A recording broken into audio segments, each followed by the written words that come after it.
I must strike them at their most vulnerable.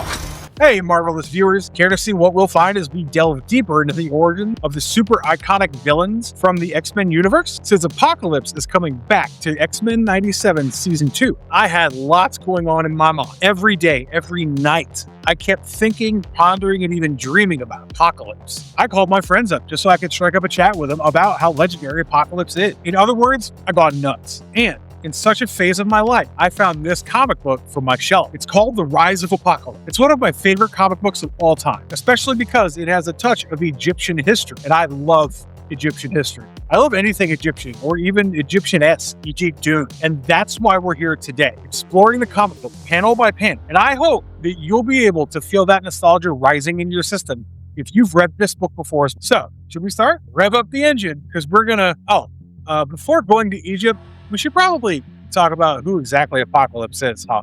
Who is Apocalypse? Okay, so let's talk about who Apocalypse is and what exactly makes him formidable. Apocalypse's real name is En-Sabah-Nur. He's considered one of the first ever mutants and has served as a key villain in the original X-Factor, as well as the X-Men and then the related spin-off series that would emerge later. This really powerful Marvel villain is the brainchild of none other than Louise Simonson and Jackson Guise, and is considered one of the most powerful beings in the entire Marvel universe. This ancient mutant further augmented his powers and abilities by merging himself with celestial technology. Plus, he's one of the rare mutants because he's immortal. And we'll get to know this through this comic book, where the origins and then the eventual rise of this mutant as a supervillain are explored. Talking about his powers, he's capable of telekinesis, telepathy, and teleportation, along with generating force fields and technopathy as well. So, are you ready to explore the origins of Apocalypse? Let's go. Issue 1, Hammer and Chisel. So, the story takes place 5,000 years ago in ancient Egypt. For that, we'll have to go to this place called Aqaba in Egypt. It's this lost place, located on the furthest outskirts of the Valley of Kings, and we see a group of villagers sitting around a campfire and discussing. Just then, a tribe of sandstormers arrives. This group of villagers is ruthlessly and mercilessly massacred by the tribe, which is led by this man named Baal. The leader, Baal, is looking for a strange-looking baby, who he feels is destined to be in a superior position. Plus, since the slaughter was very swift in nature, he ensures that the Pharaoh doesn't find them alive. Now, consumed with the attraction towards the baby, Baal slays his own men, who grow skeptical and detest the baby because of its strange physical features, and takes up the baby so that he can nurture him. And that's it. Now, we're all going to witness the rise of this baby, who would later become the formidable Apocalypse. But don't drift away from your seats, because the story hasn't ended yet. It is, in reality, just the beginning of a 4-issue-long saga. Fast forward to 2 decades later, to be precise, like the comic book mentions, and Egypt is now under the dominance of this powerful emperor called Pharaoh Rama-Tut. See, we have to keep this under consideration, that the Pharaoh is, in this case, indeed mysterious, because this is pretty significant information about it. I won't say exactly why, because you'll find out later. And his Grand Vizier Logos always stays by his side, like every loyal confidant would. And the Vizier has some news about Baal and his adopted son. And just in case, the son's name is not Apocalypse for now. He's been named En-Sabah-Nur. Alright, who even names their son such a legendary name? But yes, Logos does say that En-Sabah-Nur has tremendous strength and will, which of course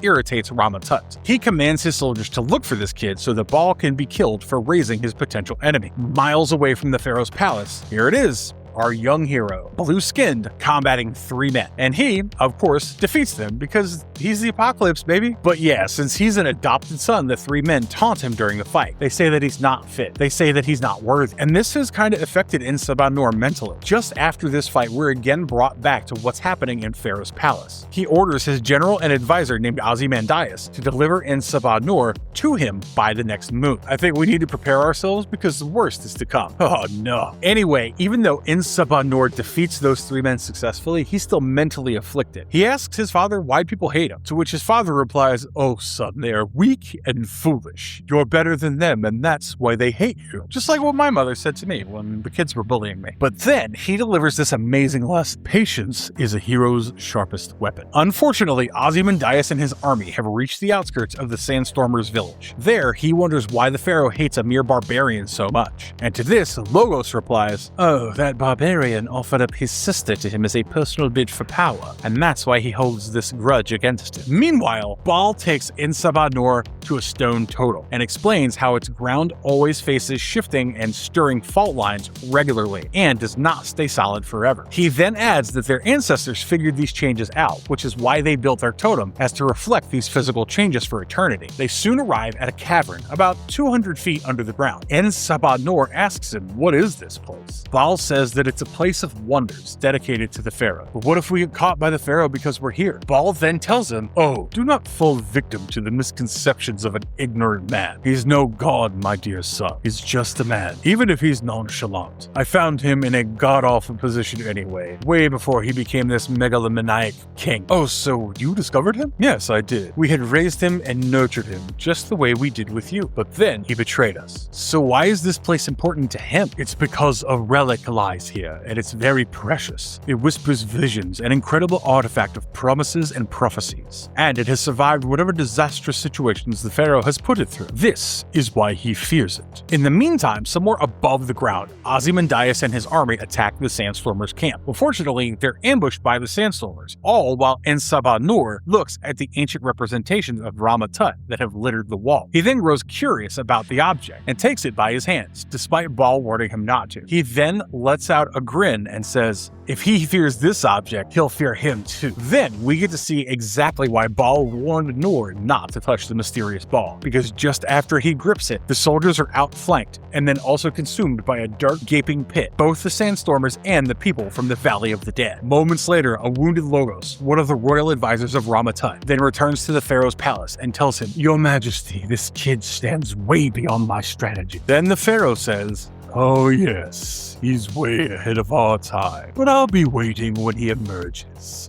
Issue 2, Blood of the Father. Okay, so the second issue is where things will take a turn, because literally it starts with a narration about how 5 millennia ago, the genetic overlord Apocalypse was born. Hours after the incident, Ozymandias claws his way out of the cave-in. Of course, because he's one of the greatest warlords. Now, the Sandstormers' camp is nothing but a city of dead, completely empty, only filled with corpses of dead animals. Baal also finds his way out of it. His legs are crushed, his one eye is burst, but he barely notices this because he hears more about Ensabanur, his foster son. And the reason why he knew that Nur was destined for greatness was because a precious artifact found in the caverns called the Eye of Ages told him so. This is why he's ready to give up everything in order to ensure the protection of Nur. He looks over and finds his son in a god-awful state, impaled by a rock. Ensabanur can see the death coming closer to it. Oh, Father, I don't know why that Pharaoh fears my existence. I guess I've ended whatever threat I've posed to you with this. But Baal says, no, you must live. You are strong. You must be here to intimidate Rama-Tut because that bitch deserves it. Nur looks at the artifact in his hands and says, oh, so I'm a savior? Baal stops Nur's bleeding. He then figures out that as Nur is still alive, there's still hope, since their tribe has always thrived by the doctrine, survival of the fittest. Meanwhile, Nur is now in his villain arc. He grins menacingly and says, Father, you must not worry. I've seen the visions, thanks to the Eye of the Ages. We won't be wiped out. We will rule. The Pharaoh is going to suffer. In the meantime, Ozymandias and the Pharaoh are in a clashing status with each other. Ozymandias is dreaming of succeeding the Pharaoh because he discovered his powers, while Rama-Tut is disappointed because he didn't bring Nur yet, reveling in a false sense of victory. Rama-Tut then thinks of wedding Ozymandias' sister, Nefri, but Logos warns him by saying, oh,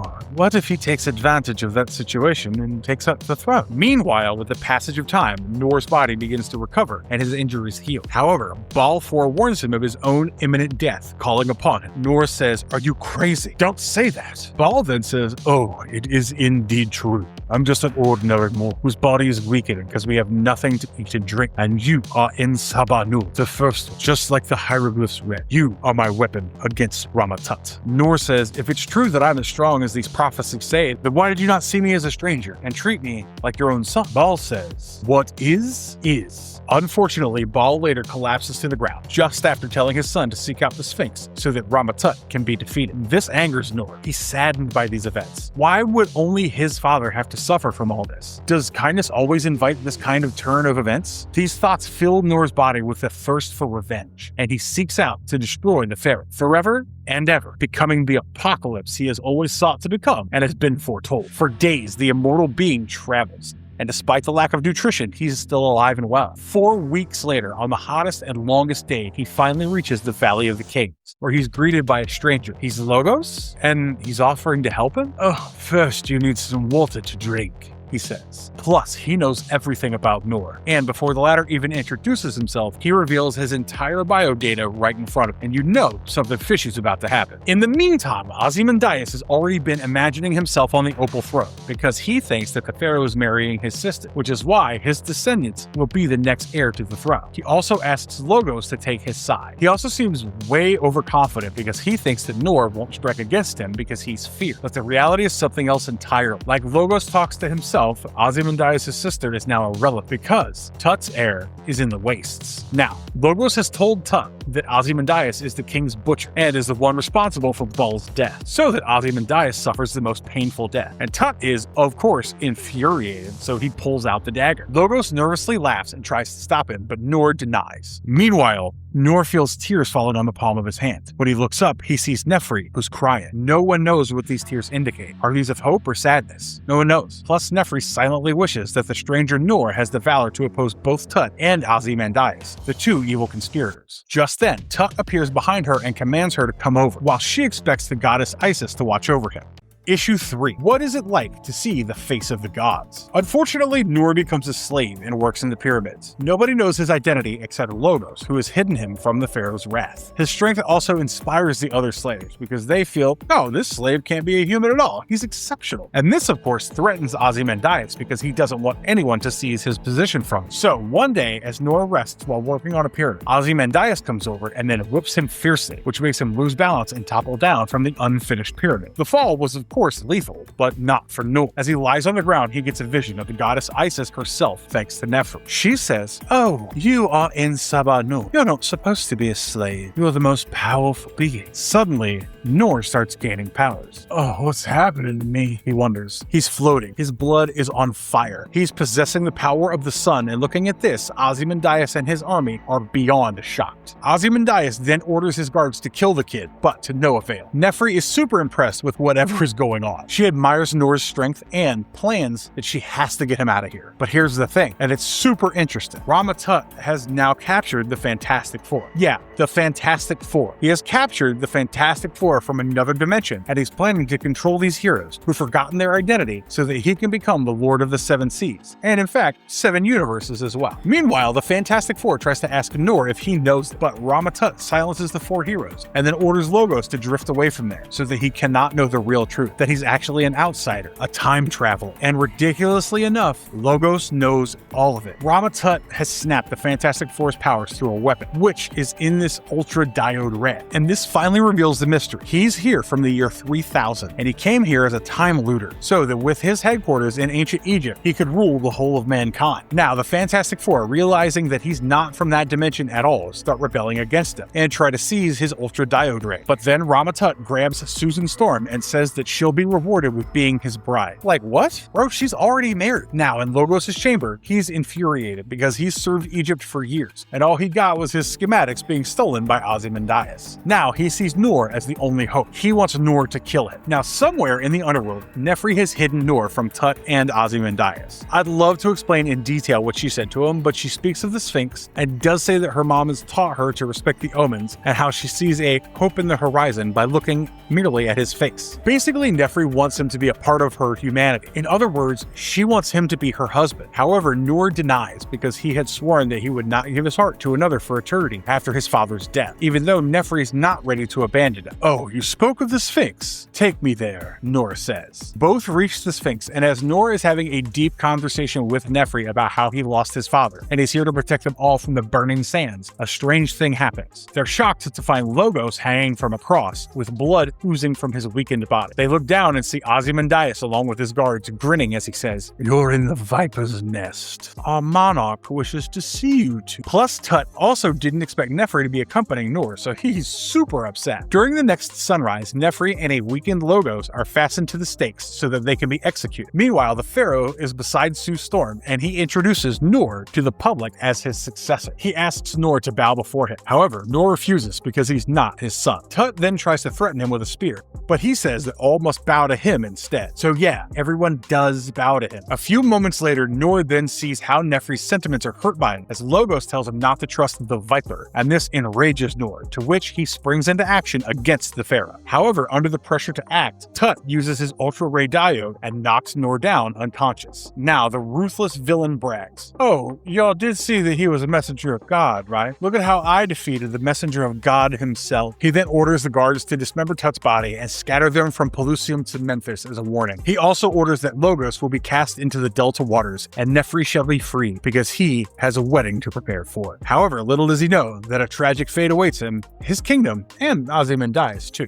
Issue 4, The First Culling. The First Culling, more like the first calling, of course, of the downfall of the Valley of Kings, and also of the apocalypse, for his origin concludes in this issue itself. Tut knows that Noor is somewhere alive, letting his genetic power grow. So he orders Ozymandias to find him and exterminate him forever, and says that if he doesn't do it, his life will be consumed as the blood tithe. However, Ozymandias has some other plans. He's thinking of using Nefri as bait. He takes her to the Vault of the Damned and chains her to the ceiling. Meanwhile, Nefri is hopeless. She doesn't feel that Noor would ever come here, not knowing that he actually has feelings for her, all while Ozymandias rebukes her and says that she's forsaken his destiny of being the Pharaoh. He then leaves her alone in the underworld and goes to Egypt by himself. Scared, Nefri starts screaming Lady Isis's name. Well, before a cobra could attack her, she's rescued by En Sabah Noor, who is now gigantic and stronger than ever. But as Nefri notices, his face has changed, due to which she grows bewildered, and to this, Noor himself acknowledges that his new face, which is quite creepier, is the handiwork of the Egyptian gods. He then phases Ozymandias and his guards,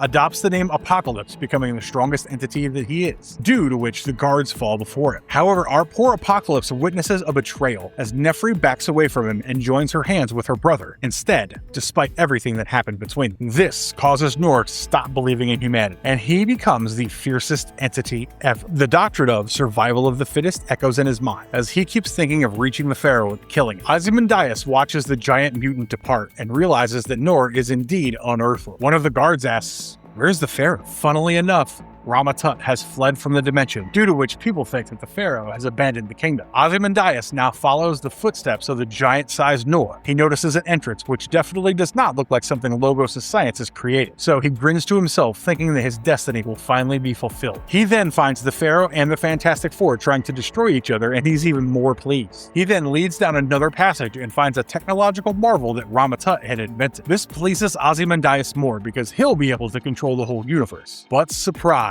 Noor has been listening to him talk about all his plans and strikes the burning iron. "You shall be my slave," Noor commands, and then turns Ozymandias into a blind clairvoyant of stone forever. In the aftermath of this, Noor then destroys Rama-Tut's technological marvel, due to which he returns back to the future, thanks to the combined forces of the Fantastic Four. Meanwhile, Noor rises from the ruins like a phoenix, and all the Egyptians bow to him, while he taunts them by calling them weak and disgusting. He promises that he'll return and then goes out into the harsh desert, hoping that he'd be there at the end. However, this is not the end of the story though. 50 years later, Noor comes back again to visit Nefri, who is now on her deathbed, gray-haired and weeping. Nefri is shocked to see him come back and asks why he's unchanged even then. However, Noor, now filled with a feeling of vengeance, grins menacingly and admits that he's come here just to see her perish because of her betrayal, and that he shall look upon it and laugh at her downfall. Your time grows short, declares he, and then makes an exit. Just after this, for one last time, Noor looks at the place of his birth, then at Ozymandias, who is unwillingly chronicling the history of him and his family by toiling inside a stony clairvoyant, now that his sword and spear are traded for a hammer and chisel. He then smiles and departs because a storm is coming, and that storm